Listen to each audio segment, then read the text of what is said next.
My name's Mitch, and I like to let the design flow from how my clients want to feel in their space. This is Home Hacks for the Daily Dose, how to style a bookshelf. I'm going to show you how to step up your bookshelf game. First of all, you're going to want to clear your shelves completely. Get rid of preconceived notions of what a bookshelf should look like and open your brain up to what your bookshelves could be. We are going to look at all these different objects. It can feel overwhelming when you think of your bookshelves as a collection of many objects. But if you group them together before you put them on the bookshelves, it won't feel overwhelming.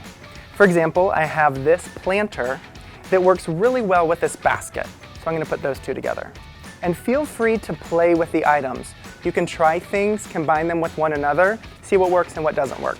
Don't be afraid to put things that are different with one another. That contrast is going to bring a lot of life to your arrangements. So I love this geometric star and this set of 3 candles.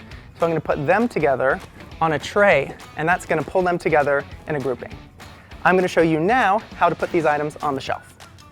I've started here on the top shelf with a plant and a stack of books.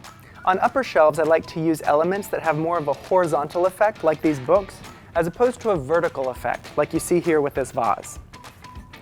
Moving down to the next shelf, because we've split center on shelf number 1, I'd like to bring a central object to the next shelf. I'm going to pull this basket with the planter inside. And to fill out the bookshelf, I'm going to grab 3 vessels and a small owl. These first 2 vessels are pretty similar to one another, so I'm not going to put them together. Instead, I'm going to split center. I'm going to make this grouping on the left a little bit heavier than the grouping on the right. That's because we have 2 bookshelves here, and I want the bookshelves to feel like they're pulled together by their elements.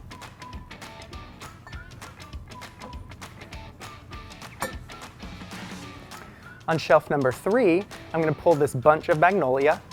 It has a nice organic shape that's going to balance the geometric shapes I'm about to use.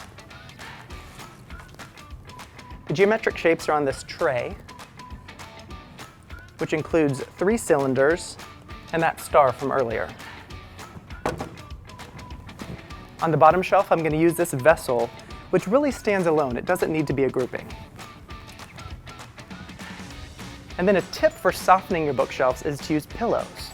And these pillows can be used. When you have a lot of people over, they can grab pillows off the shelf, use them, and put them back. And that's your styled bookshelf. Here on bookshelf number 2, we have one more concept to cover. It's called a broken pattern. So I have a series of mugs here, these little white mugs, and I've pulled out one of the series and put in a different object as a focal point. It has a lot of life and color and contrast the other elements. It's interchangeable with any object you might like. Only one network brings it all home. The Design Network, Home Revealed.